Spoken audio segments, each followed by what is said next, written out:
Good afternoon. My name is Michele Struffolino, and I'm from Nova Southeastern University in Fort Lauderdale, Florida. I teach Lawyering Skills and Values 1 and 2. And you may ask yourself why I'm here in New England in December. Basically, it's for two, I hope, very good and interconnected reasons. First of all, and this gets to the topic of my presentation, is that I practiced for 20 years right down the road off of 93 in a little town called Methuen, Massachusetts, right on the New Hampshire-Mass border.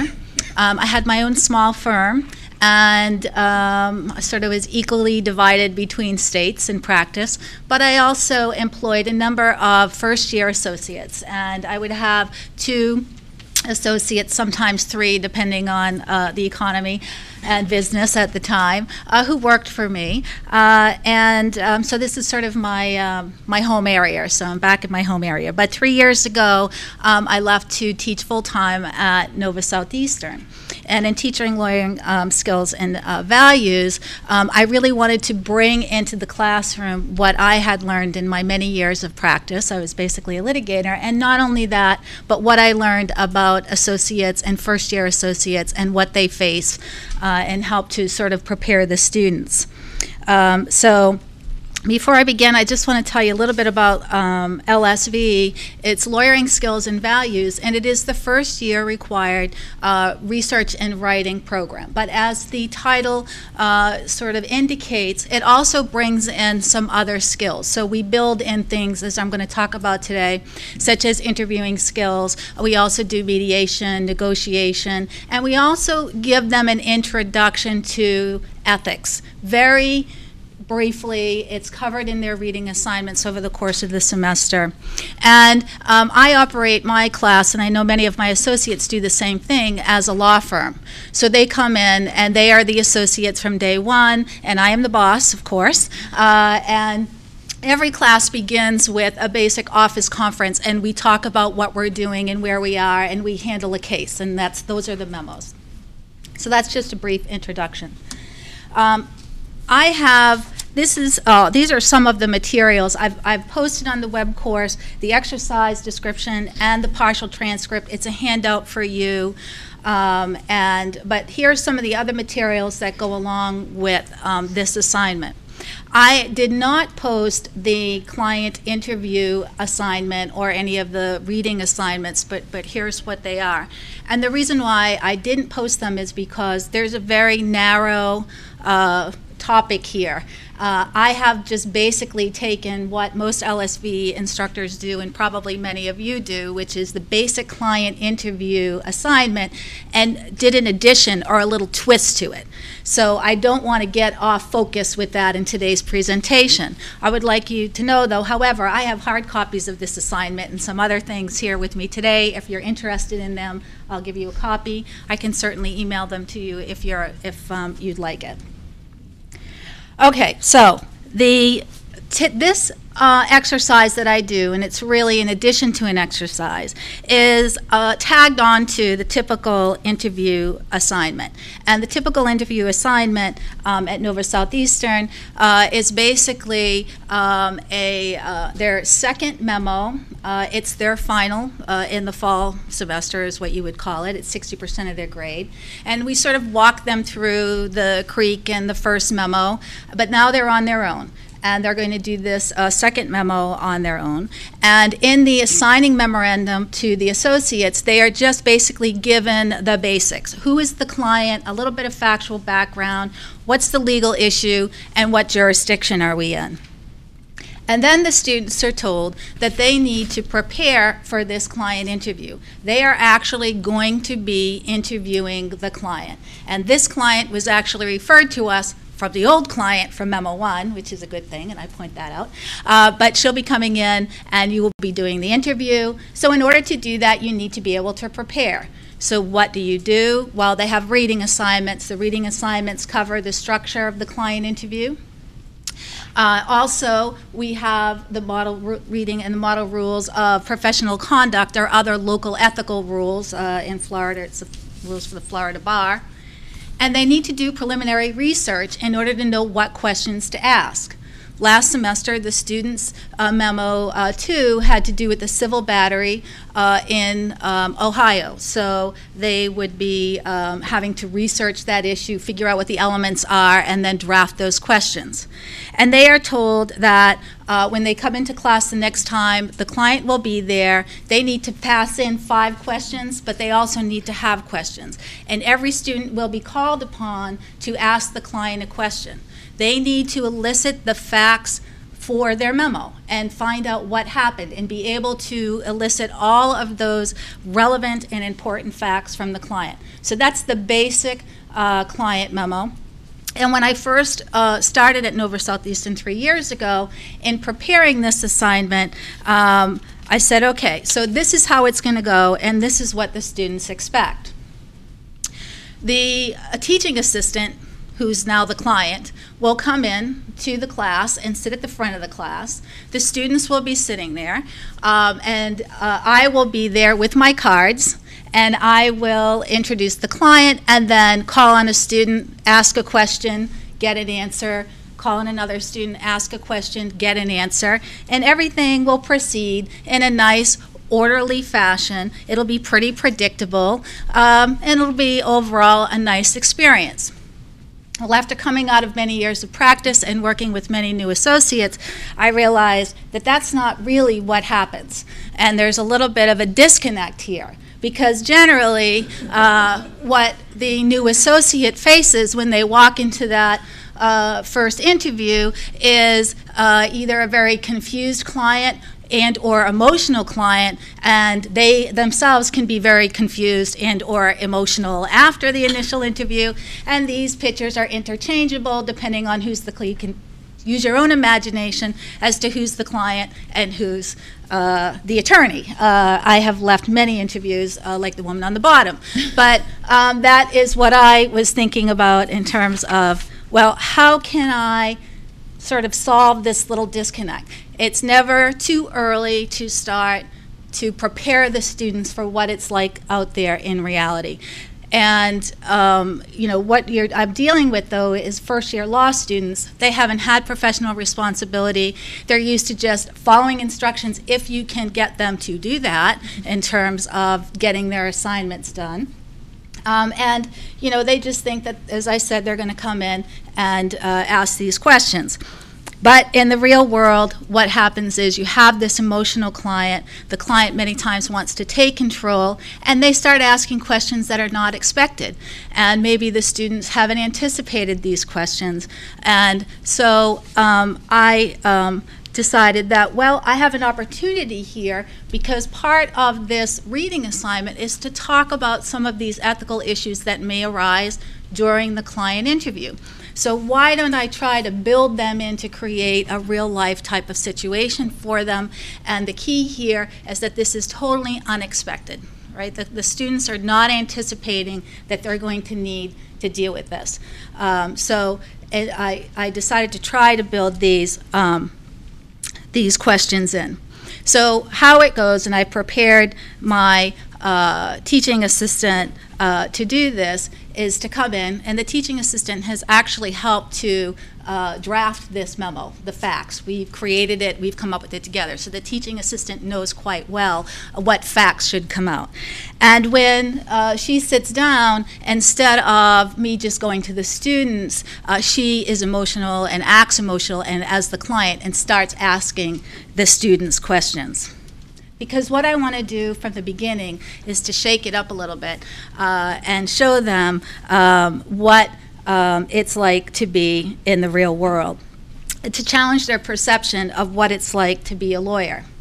Because they think that when they graduate from law school and they go into that first client interview, that they automatically deserve respect, and the client is automatically going to be looking at them with trust, and they're going to have this great relationship with the client.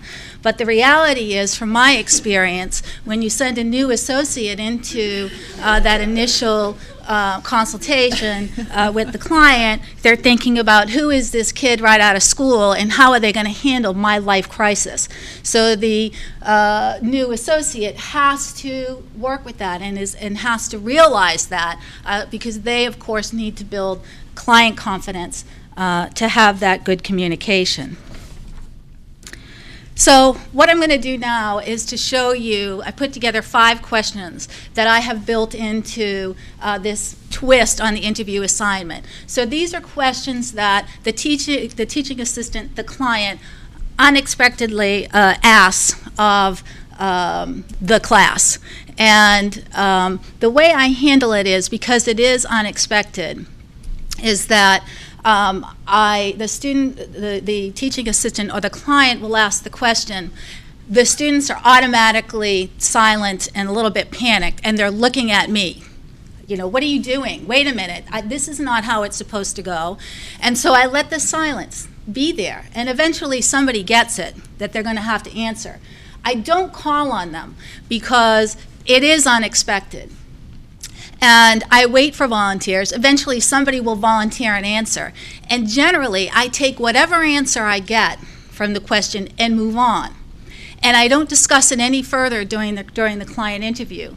And I do that because I do not want to take away from the real importance of that client interview and the assignment. Okay, this is just a twist on it. Okay, so I want to make sure that we get through that interview and that they're able to ask their questions and elicit their responses. So I wait until after the client interview to do a discussion or have a discussion with the students. And I do it very much like I'm going to do it with you now with these next few slides.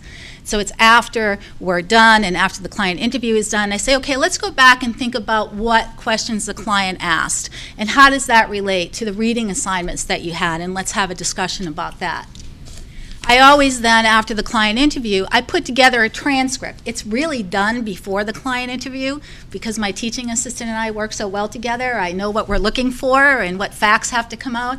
But I tweak it, and then I add some pretty good responses to the ethical questions that the client asks into the transcript that I then hand out to the students afterwards. And that's their statement of facts that they use for their memo too. But also in there are some good sort of ideas about how to answer some of these difficult questions. You have, as part of this handout, the second part of it is how I prepared, my teaching assistant and I prepared some of the answers to some of these questions you'll see today. Okay, so with that said, first real life question, which is the title of my presentation. Yes, this is one of the main issues that my associates had. I would do the intake, the clients would come in and see me, and then they would be meeting with an associate somewhere along the line, and it was panic, okay? And the client would say, uh-oh, wait a minute, you know, who are you, and where is Attorney Struffolino, and how are you going to handle my issue?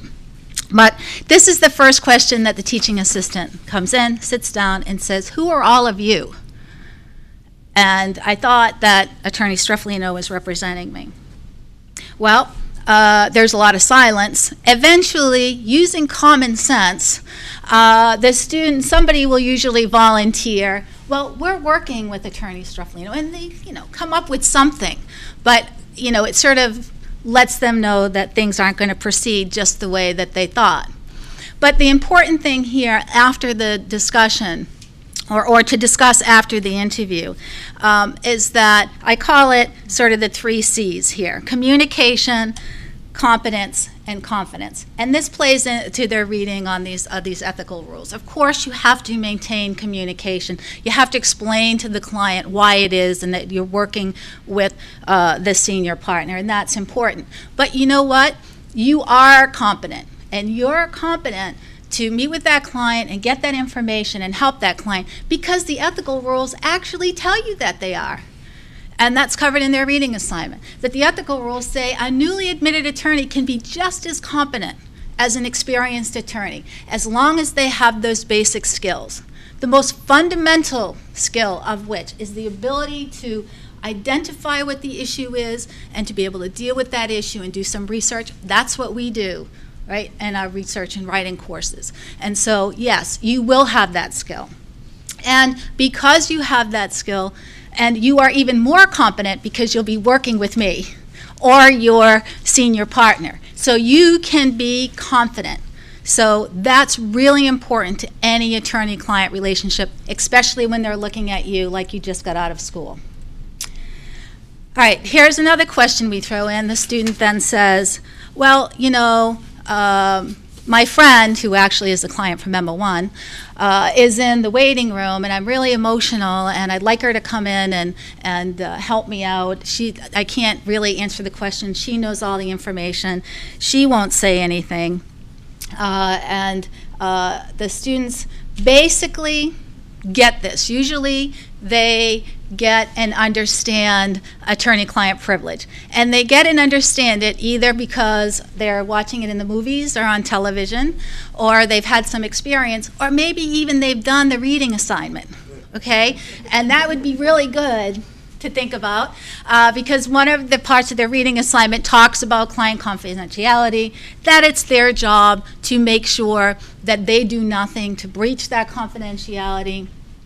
But what's important to hear, and what I use it for in the discussion afterwards, is the fact that they need to, again, communicate with the client and explain it in lay terms, verbally, right, to the client. What does it mean, attorney-client privilege, and how do you do that, and how do you explain to the client that things may not be in their best interest? And these are parts of the reading assignment so that you know how I'm weaving it into our discussion.